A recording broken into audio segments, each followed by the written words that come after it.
Hi guys, and welcome to another episode of JDM Masters Car Review, and today we have something very unique and not so well known, and it is the Lancer Evolution. So we are going to go through the story of why the Lancer Evolution series got into WRC and its significance in the JDM world. So come along with us. So today we have here the very first Lancer Evolution. Now back then it was not called the 1, only when they started the next version, the 2, and then it was referred to as the 1. So let's go a little bit back into how this car came about. So in the WRC, Mitsubishi was actually competing with the Galant VR-4.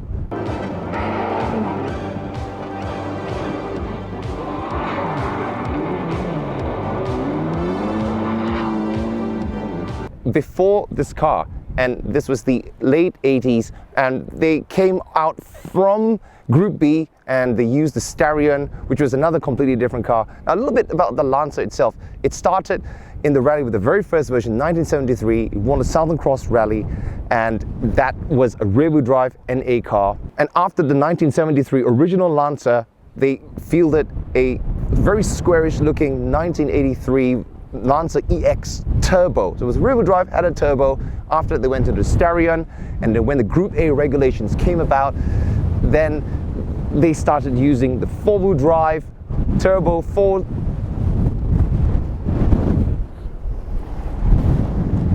Ah man, it's really cool. In the 1980s, FIA regulations stipulated a category called Group A. The Group A was a regulation to enable more car manufacturers to field their cars for a much lower cost. Now this is coming out from the really expensive era of Group B. Group A was based on a road car with necessary modifications, but still keeping certain basic components like the engine block, the camshafts, the piston, the turbocharger, and a lot of the layout for competition. So you had the touring cars, but also for the WRC, the road cars were based on this. So let's go a little back into the history. This is the pasty one, right? Yeah. Oh, cool. Okay guys, so it's really, really cold. I don't know why it's always cold and bad weather when we're filming these kind of rally cars, but a friend of ours has kindly given us this really nifty, only Japanese hand warmer. So it's a little thing you stick on your body and it warms you up. So really, really good. Here's a little history book on the Lancer Evolution and also the WRC that Mitsubishi was competing in. So here is the original A73 Lancer rally car, origins of the Lancer rallying, which won. Andrew Cohen, who became the boss of MRE later on, started from this. You can see its rallying heritage over here, and then the Lancer EX Turbo, Juha Kankkunen, 1,000 Lakes. This is the basis of Mitsubishi's turbocharged 4G63. So this was actually called a G62, which is the basis of the 4G63. So this would later become a legend, used in the later cars. And the Chariot, which was a Group B monster. And then going from that, Group A regulations, from here into this. So this is the Galant VR-4, the basis for the original Lancer Evolution. So it had the 4G63, which is basically the same four-wheel drive layout, but the Galant VR-4 is another car we'll talk about another day. Very sophisticated for its time. At this time, the rival, which you see in the last video, the Legacy RS. So these two cars were very important in the beginning of the Impreza and the Lancer battle. Why this is important is because it's somehow funny. Both the new Impreza GC8 and the CE Lancer were released around the same time, and that's when they decided to switch from the big body cars into a smaller compact body car to compete, especially with the Lancia Integrale, which was a hatchback, and of course rally cars are more suited with a smaller body size going through these tight mountain stages, especially in France and Corsica. So here is the base model, which is actually a Lancer GSR. It was a grade within the normal Lancer, released in 1992. This had a 4G93 1.8 liter DOHC with a turbocharger and a four-wheel drive system. However, this didn't comply to the WRC rules. So the Galant VR-4's 4G63 2-liter engine was then transplanted into the small body of and lighter body of the Lancer, and this created the first EVO. A little bit of explanation of why this car is called the Lancer Evolution. Now, a lot of fans probably just refer to this car as just simply the EVO. However, there were a lot of EVOs before that. For example, the E30 EVO, the E190 EVO, and also the Delta Integrale, and even some Ferraris. If you look at the FIA regulations, each year the manufacturers were allowed an evolution model. Just going by the name means you can evolve with certain changes that could be homologated for racing, and this was the origin of this name. Mitsubishi aptly named the Lancer with the suffix after GSR and RS Evolution because they knew to compete in the Group A and the WRC, they would be making certain yearly changes. The Evolution model was affixed to the GSR model. So the correct name is actually Lancer GSR or Lancer RS, RS being the lightweight stripped out version that was used mainly for motorsports. The GSR is the road-going versions. So FIA regulations for the Group A stipulated that the manufacturer had to produce 5,000 road-going copies of the car that they wanted to field into competition. Later this was reduced to 2,500, and of those 10% of our total production models, so let's say 2,500 out of 25,000. So this created quite a big problem for a lot of manufacturers. Now, Mitsubishi, Toyota, and Subaru were big, powerful Japanese manufacturers with a lot of money for investment. They could do this, making these special models, and therefore to homologate these cars into competition. The good thing about that is that in the 90s, we got a lot of technology on our road cars, and this was great for the enthusiasts. Okay, so let's look at what this model really is. So here's the original catalog of the 6th generation Lancer, and if we look inside, there are various different models. There was the bread and butter models with a 1.3 to 1.5 liter, and there was even a really nice 1.6 liter with a Myvec engine rivaling the Honda VTEC, but that's not what we want to talk about. We're interested in this model. This is the GSR. So that name, as you can see on the badge over here, not to be confused with this model, because this was CD5A 1.8 was actually the base model for the Lancer Evolution. You can see the badge of the Evolution was attached to this by, as I said earlier, putting the 4G63 2-liter, which was a really big engine for a really small car. Now, back in the early 90s, the D segment Japanese cars were of the narrow body 5 number specifications, which means the overall width couldn't be more than 1,700 millimeters. In the 90s, such a body style was sold as a compact, kind of like a base economy car, sold worldwide. But in Japan, it was, a car of this size was a normal car. Higher grade cars like the Galant was considered a more luxury. So of course, having a big engine with a lot of power, four-wheel drive mechanism into a compact lightweight body like this for competition was absolutely advantageous.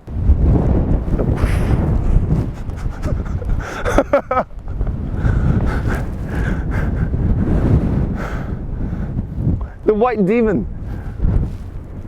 Yes, sunlight. Hey Jay, so what I really like about driving the original EVO 1, 2, 3, and I actually drove EVO 3 Group N back in the day, competing in some rallies, and just driving this again after so many years, feeling how lightweight really just helps in just giving that feeling. Like just up here in Hakone now, going through the corners, even though like the brakes aren't upgraded yet, but it just feels so agile, so agile, turning the steering wheel, pushing through in the corners like that, compared to the later generations, which is 100 kilos heavier, or like the GTRs. This thing just feels compact and light. I'm really feeling like Kenneth Eriksson or Tommy Mäkinen on these rally stages. What do you think? Oh yeah, like my other car is like 3,100 pounds in the GTR, but it's a heavy 3,100. Like it's nimble. Like for 250 horsepower in a car that weighs a few hundred pounds more than a Miata, and throwing this thing around, it's I can see why Mitsubishi was doing that back in the day, because it was they had a good platform, and just like, you know what, we'll just make it stronger, throw a lot more horsepower at it, and have at it. Go to town, send it. Send it. Yeah, send it. And that's exactly how Tommy Mäkinen won 4 drivers' championship in this lightweight machine. And actually, the EVO 1 and 2 didn't win any WRCs. It was on the EVO 3 they started winning. But a lot of feedback from the Group A cars put into all these evolutions. So today we're also lucky to have the first generation Lancer Evolution Series and the second generation Lancer Evolution Series. Now you can see the size of these two cars aren't that much difference, maybe by a 10 centimeter overall length difference, but we're going to focus today on the Lancer Evolution first series. So it's called the CD9A. Mitsubishi's nomenclature uses the 9 for a 2-liter car with a 4-wheel drive system. So let's have a look at some of the details. To fit into Group A regulations for the WRC, everything on these cars had to be functional. And so because it was a turbocharged car, cooling is very, very important. Therefore, you will see a redesigned bumper from the base CD5A GSR, larger cutouts for the cooling of the radiator, and you have the intercooler, large cutout with wire mesh here and over here as well. The oil cooler situated on this side as standard. Something of interest which you can't really see underneath is a water spray activated by a button inside. So this was purposely put for homologation into the Group A car. An aluminium bonnet to save weight because of the extra weight of the 2-liter 4G63 iron block engine. And you have these heat excavator vents for removing heat. And this little cutout right here is actually for the air intake. If you see pictures of the Group A car over here, this vent is actually functional. It feeds air directly into the air intake. On the road car, it's kind of closed off, but it's there for homologation purposes. So going down the side here, most of the body line is still kept within the 1,700 millimeters of width. No change here, but the aerodynamics are very, very simple. No side skirts on the first Evolution. On the back is a rear spoiler, a rear wing with a little wicket in the center, and this is to help aerodynamics with increasing downforce. But you know, very simple. But even back then, a wing of this size was actually considered quite big. Compared to later models, of course, it just grew bigger and bigger. But keeping in mind the context of the early 90s, this was kind of aggressive already, you know, with the front design. On the rear, the simple lights design of the 6th generation Lancer. I really like this unique kind of white reverse lamp, sort of like oval cutout, and also the orange indicator. Very, very neat, kind of like streamlined design. And noticing how the boot lid has a slight curve in here. You can see how there's just gentle curves everywhere compared to the previous version coming from the boxy 80s. It combined a lot of smooth, gentle curves into an overall kind of orthodox, squarish design body. Really, really cool. Something you don't see on newer cars now. Now, something about early 90s cars is the whole body line, the profile is really, really low and really, really compact and simple. It's kind of like the R32 GTR. It looks much more flatter and simple than the R33 and the R34. So it just, looking at this car, and even the GC8 of the same generation, it just looks lightweight. It has this kind of really compact and lightweight feeling. It's flying through the rally stages. And looking at the large windows from the front, giving a lot of visibility, which is very important in a rally car. Also, production-based cars are really good for rallies compared to coupe-based designs. For example, like the classic Lancia Stratos or the Toyota Celica. Visibility with a high sitting position, with more advantages going through the mountain stages or going through forests in the WRC. So you can easily see why this was a good formula for a champion winning WRC car. So this car is owned by a friend, Jay, which we'll talk to him later about his car. The original Lancer Evolution 1 came with puny 15-inch wheels and 195 wide tires. The capacity of this tire was not enough.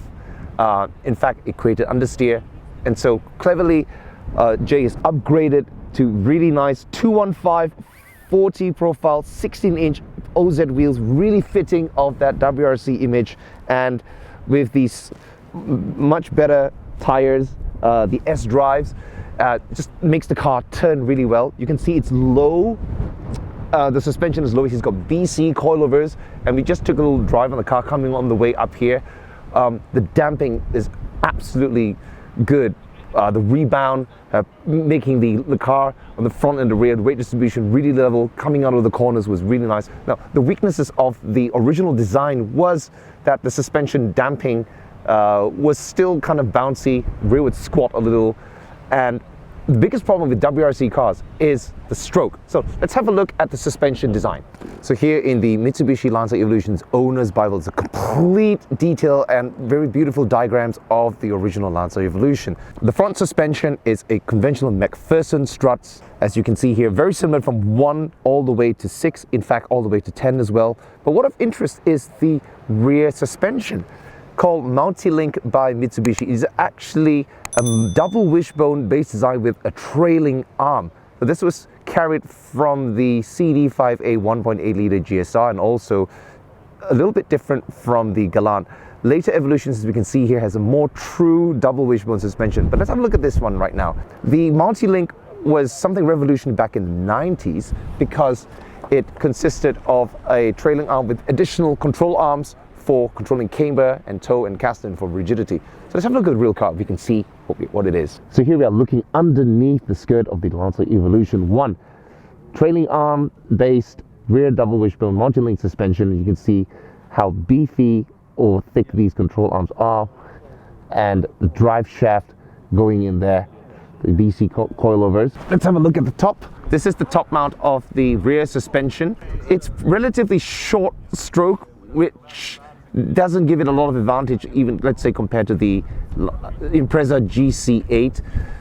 Stroke is very important in a rally stage because you want a lot of damping when going over especially gravel stages. That's just one small weak point of the Lancer Evolution 1, 2, 3.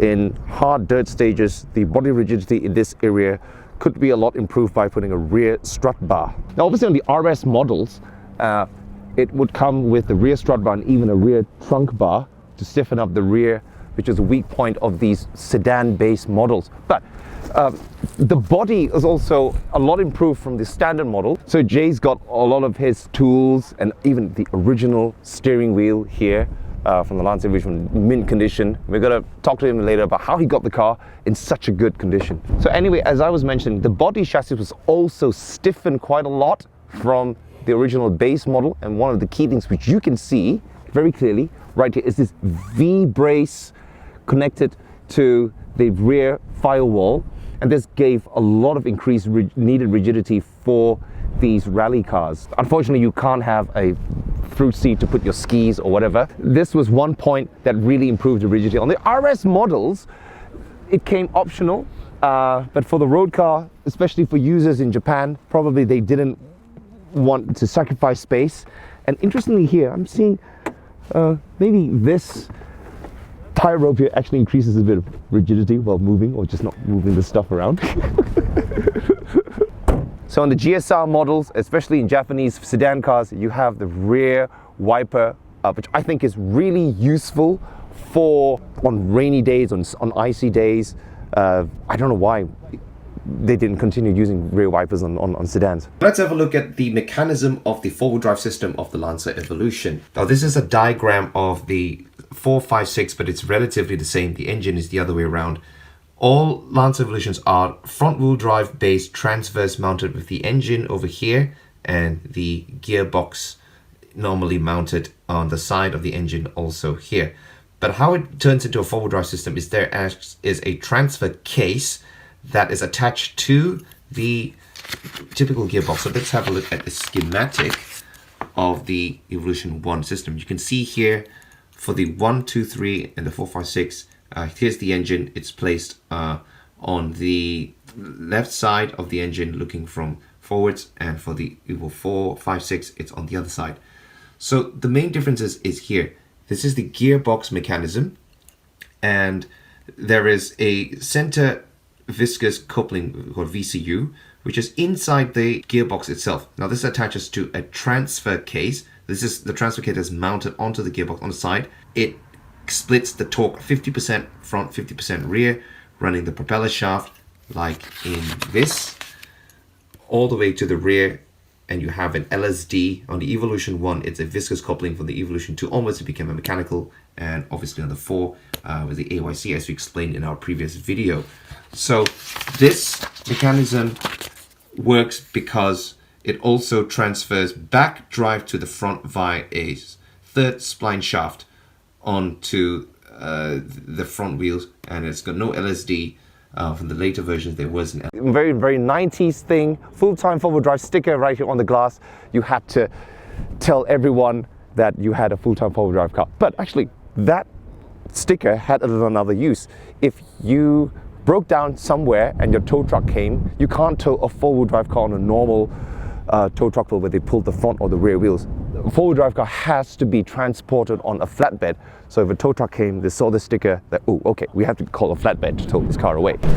Ah, there we go.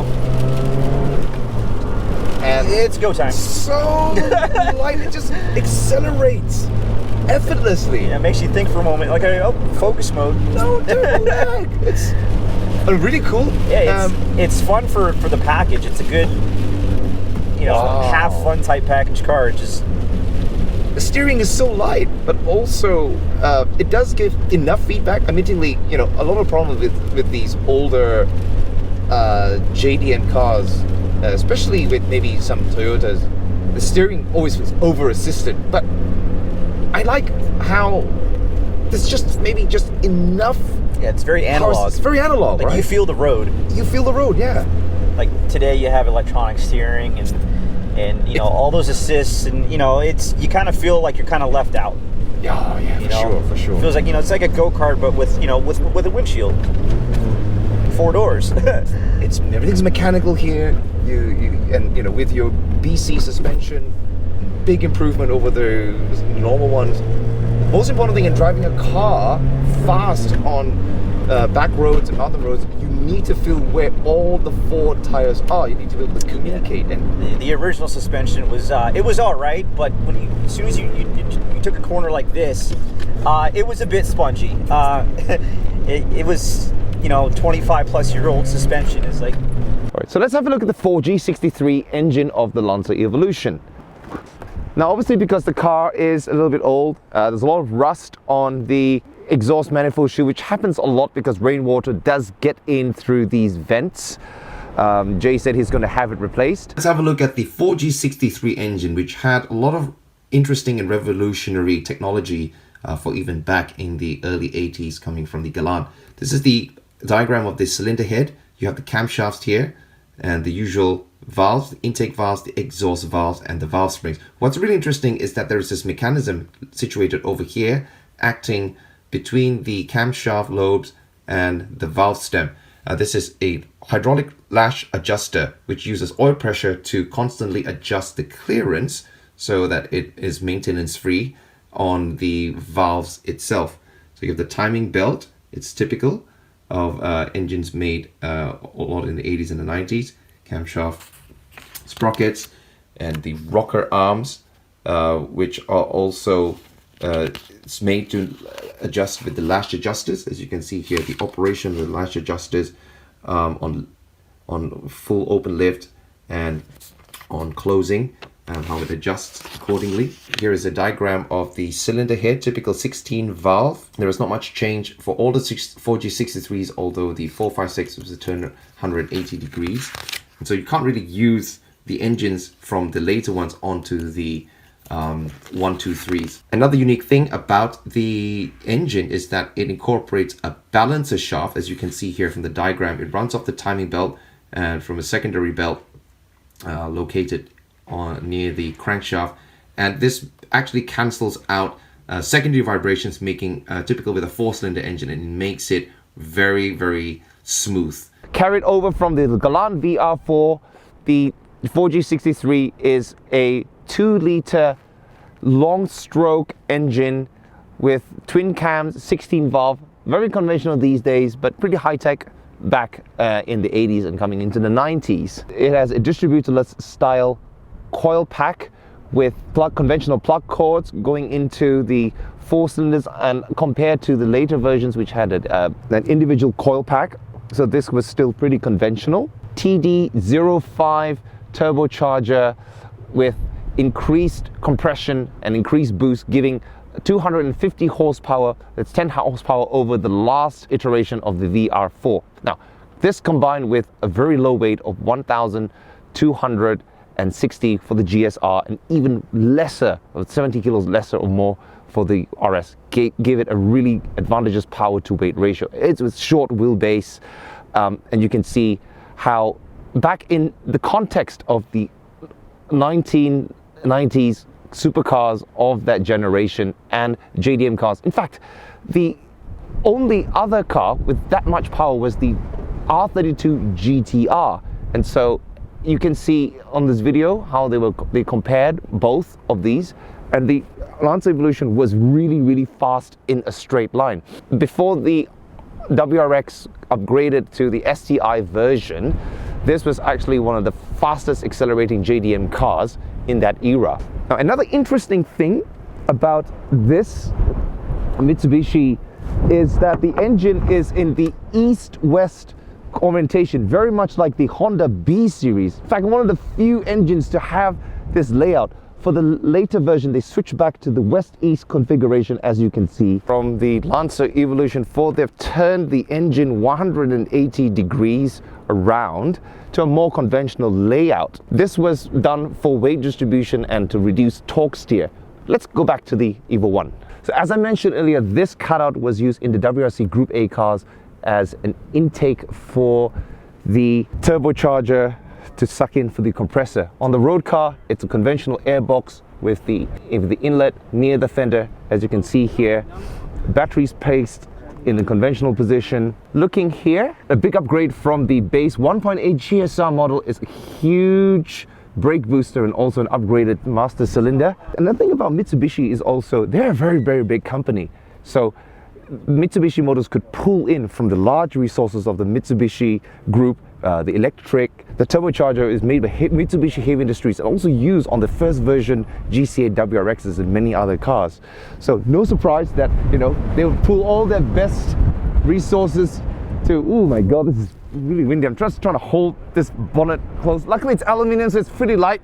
All right, so moving on here. Jay has the BC coilovers, really nice damping, not so conventional. Maybe not really a JDM part, but it works really well. Another thing about the layout of the east-west meant that the turbocharger and the intercooler piping route was a little complicated.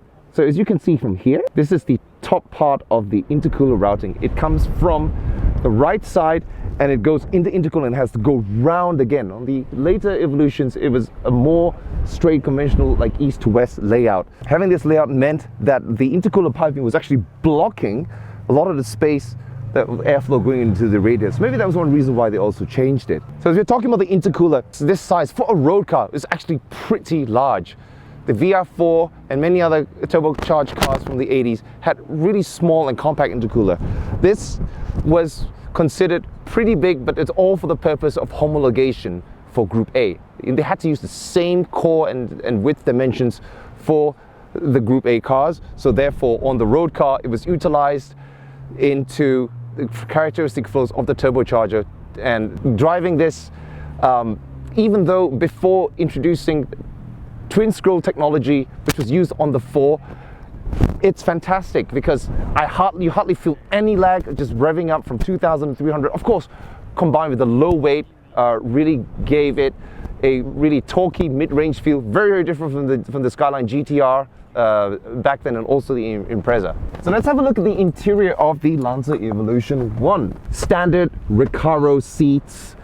These weren't the full SR2 or SR3 buckets, but nevertheless, sitting in them, I like how they're angled a little bit backwards, so your thighs are actually supported very well, and it's a conventional front-wheel drive based sedan, which was a very important point, as I mentioned earlier, about the driving position of a rally car. It needed to be a little bit high. You have high visibility. So he's kindly lent me these racing gloves because it's really cold. How suitable. If you can see the key here, again, maybe something from the bubble era. Press that unlock button and the Mitsubishi logo actually lights up in red light. It's pretty cool. So he's got the original steering wheel in the back, but he's replaced it with a very suitable rally style OMP. The interior, very typical of 90s cars, but there are a few points which make it a little special. Now, first of all, the digital aircon control was pretty high-tech stuff. Of course, a lot of 80s cars already had this kind of feature, but compared to the later models, it was full color, and you could see here the controls.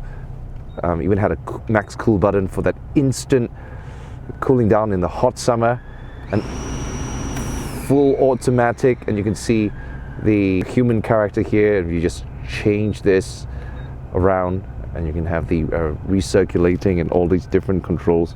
Really nifty. So this is like, you know, a very high cost. This would actually be quite troublesome to find in good condition if the electronics would fail.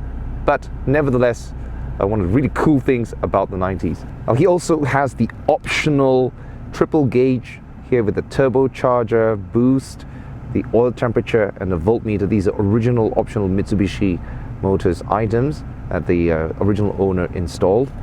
And typical 90s cup holder pull-out tray, which the circumference really isn't that suitable for modern drinks, but nevertheless, it's better than having none. The instrument cluster is not too different from the base models, and you can see here 180 kilometers, very typical of JDM cars, which were electronically limited to 180. Like how the tachometer is kind of like sandwiched halfway into the speedometer, which a lot of cars of that era share this sort of design. Dashboard, soft touch, even for a D-segment car, really high quality. But there are certain small bits which would wear out. For example, the plastics on the door handles. This is quite typical, which would happen. Funny how, because the driver's side is actually in perfect condition. On the center console, there's a button here for the intercooler water spray. A lot of items in the car are still original, like these floor mats with you can see the original Lancer logo here. Four-door sedan, so it has quite ample rear space. My knees are barely touching the front, and that's my driving position. My height is about 178 centimeters, and it's pretty comfortable, despite its high technology and racing credentials as a rally car. But for the street, it's still a very practical four-door saloon with high performance, and that's probably why it was very popular with Japanese customers. In fact, when the Lancer Evolution came out, that this was a new model, it was high performance, all first 2,500 copies sold out within 3 days, and Mitsubishi actually took more orders and made another additional 2,500. But there's a little story. Now, I mentioned earlier that these Group A cars, in order to qualify, the manufacturer had to produce a minimum of 2,500 road-going copies. And so, even though these cars sold out very fast, the company actually saw it as an opportunity to increase the image and the sales of these cars, and they actually produced a lot more. So here I have a list of the total number of cars produced by Evolution.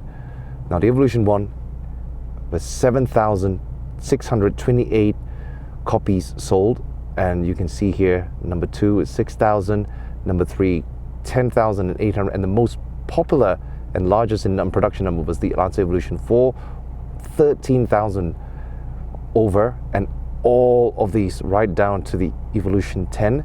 So the rarest of this is actually the wagon, 1,400, and the MR even less, 401, and perhaps only 20% of these were actually manual. Despite the homologation rules of 2,500, there was a lot more sold. For the WRX, it was the same with the GTR. And European manufacturers like the Cosworth and the Delta has much less number, and so definitely much rarer. But what this means is that if you look hard enough, you can find one of these homologation special models in good condition, like how Jay has just found this car. My name is Jason. This is my 1993 EVO 1. And about myself, I've been a car guy since I've been 6 years old, or as long as I can remember. And I've had a plethora of JDM cars throughout the years.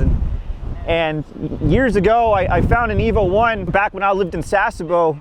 I would say around 2012, my neighbor, he had a silver bone stock EVO 1, and this guy was like in his mid 60s to almost 70, and this was his daily driver. Him and his wife ran a floral shop. And at the time, you know, I'm a Nissan Mazda guy, and I've been looking for a GTR, you know, how everybody is back in the day. And I saw that car, and I'm like, that's something special. Years down the road, I get my GTR, go back stateside, and then I come back to Japan, and then I saw this just sitting in a parking lot. I'm like, it sparked a fire, you know, because like I'm crazy about homologation specials. I love JDM race cars from the 90s. You know, Colin McRae, Tommy Macadin, and you know that golden era of racing. And I saw this. I thought it was just standard GSR. And I go back and I realize it's not just a standard GSR. It's an EVO. And I do some more research on it because I'm not a Mitsubishi guy, but I knew I had to have it. So fun fact is, I came back to Japan thinking I'm going to rebuild another RB26 for, you know, a spare engine for my GTR. I traded an RB26 and some cash for this. So I'm like, this is coming back to the States with me as well.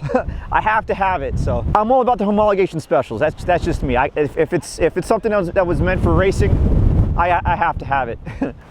When I had this car, it was bone stock. It was a navigation unit from the late 90s, which I'll show you that here shortly. I replaced the steering wheel with an OEM as well, with the OMP, and I still kept the OEM because in case down the road, if another Mitsubishi enthusiast would like to take it off my hands, they would have all the original parts. I have the original suspension, the original 15-inch wheels, and I put it to a point where I would say not period correct, but you know, modern but period correct. But that gives it that 90s-esque racing. And back in the day, this was standard on the EVO 1s and 2s, and which is a really cool feature. The old Momos. Wow, it's cold. The curse of the four-wheel drive. I've been working on it for the past year and a half. While you know, with the time that I have, I'm in the military, so I'm always underway. But whenever I'm back and I'm bored, I work on my cars. It just helps me get through my day, regardless of how much time I have spent here. Hey Jason, it's really nice to have you here. Thanks for letting us feature your car. So when you first got the car, and like typical problems of the early generations EVO, the roof was rusty. Yeah, they had the typical roof rust. After joining a few forums, I just noticed it's kind of a it was common, very common on these cars, and this car was no exception. It had the standard roofline rust, and at the time I had to, because I know this car is going to be shipped back stateside soon, and it's going to be sitting in a port for God knows how long. So I had to get the roof at least redone, and the wing was also peeling. So I had the roof and the wing at the same time redone, and the car kind of just conditioned a little bit. It's the lines, and the weak point is actually the glue. Yeah. It was used into production. Somehow the compound of the glue would actually turn into moisture and would rust easily from the inside. So this is one thing for people who have the EVO 1, 2, 3, something to fix on the car, for sure. So eventually down the road, my plan is to get the whole car stripped and then resprayed the same color. I mean, it looks pretty right now, but there's, you know, obviously almost 3 decades of, you know, dings that you don't normally see. Right. Me, I used to work auto body for Toyota, so there's things that I can see that most people don't, and it just drives me nuts. So it has to be taken care of. It has to be done the right way. So it's almost an OCD-like thing to like kind of to perfection. I'm not an OCD guy, but when it comes to like this, it drives me nuts. So Jay, we have to do this. Okay. Every JDM fan probably knows about all these rare cars from Gran Turismo. Oh yeah, of course. You played it? Like we all did. Any 90s kid, you know, getting a PlayStation back in the day, that was You had to have it. It was one of the must-have games. It's like cars you didn't know existed, right? Yeah. Yeah. Okay, so I have here the Gran Turismo 4 Bible. Let's see if you can find your car. Okay. GSR, Lancer GSR EVO. 1992. Pretty accurate because you can see Yep. that's the original wheels that you have. I still got those, yep. You know one interesting thing about This was the car that I saw in Sasebo. Oh, white so- one. No, it's in the same color. This is silver, right? Yeah. Silver. Yeah. Yeah, same car. Look, I've got a couple of interesting materials here for you to have a look. This is the original catalog of the Lancer Evolution 1. Wow. Let's have a look at it. Funny how they chose to put the green, but the model car is red. So look at that. And this catalog has been kept in very good condition and in true Japanese marketing brochure form. It has to give you all of these little things to show you the technical details, the big intercooler, multi-link rear suspension, and the Viscous center diff. And look at these. Oh yeah. Classic Japanese seat covers for the the old guys who love their laces. And a lot of Japanese cars, guys, even today, like the Toyota Crown, Cedrics, you still could buy these laces. But can you imagine putting this on a Lancer, right? Look at this. So the Japanese navigations were quite advanced back in the early 90s. And you see this one here? Look at that. This pop-out one. Oh yeah. Yeah, audio system. Looks like a fish finder, like you see on the boats now. Yeah, and guys, we have something really special. So Jay's going to tell us a little story. When he first got the car, this came with it. Yeah, so this was it's a Panasonic. I thought this was a DVD player, but I was wrong because I was pressing on the screen and it's not a touch screen. It actually comes with a remote. What it is, it's a navigation unit, and it's so old school. There's no. It uses a CD-ROM, and it works. It still works. Yeah, it still works. Japanese electronics technology, it still works. And fantastic. I mean, if you want something 90s, I mean, you can't get more 90s than that. Extendable. And this right here was right in the center console too, like right there. I mean, having this in your face was kind of a bit wild, but I knew, I'm like, yeah, I'm gonna hold on to that. So guys, we hope you've enjoyed this review of the Lancer Evolution 1, and thanks to Jay. And we have also got a lot of the other friends who have versions 2 all the way to 6 and 9. Like our friend over here, Mike, who's got has kindly lent us this nice 4. And follow Jay and his Instagram page here for his build. And if you'd like to see more, let us know in the comments as well. So that's all from us. Until next time, peace out, guys.